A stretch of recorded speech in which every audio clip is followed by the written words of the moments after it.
There have been several weapons calls at schools in Alberta after the Tumbler Ridge shootings in BC. Criminologists say heightened vigilance after this type of event is not unusual. CTV's Hogg has more. Whenever you have a traumatic event, what happens is it triggers a trauma response.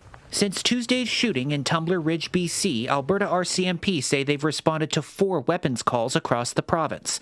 They say the first, in Edmonton, happened concurrently to the BC shootings. There were also calls in Sherwood Park, Fort McMurray, and High River in the days following. All 4 ended without incident, though there were arrests in Fort McMurray and Edmonton. There's no way to really know if these weren't incidents that were already planned and they just happened to be executed all in around the same time, or if it was due to any other lingering effects and so on. Criminologist Dan Jones says people react to incidents like Tumbler Ridge differently.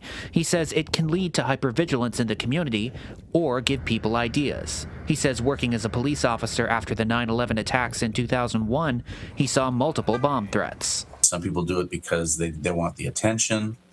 And again, then there's also the other increased calls because of hypervigilance. When asked about the BC shootings, Education Minister Demetrius Nicolaides said he'll be requesting security audits from school boards, as well as a look at safety standards across the province. Make sure that we have adequate minimum standards for our school divisions and evaluate whether those minimum standards need to be elevated or updated. RCMP welcomed the hypervigilance from communities, saying they would rather go to a call they don't need to be at than not get the call that counts. I don't think that with the current situations that have been going on and the current climate, I don't think there's such a thing as necessarily being overcautious. Both Edmonton's public and Catholic school boards say they're awaiting direction from the province on a security audit.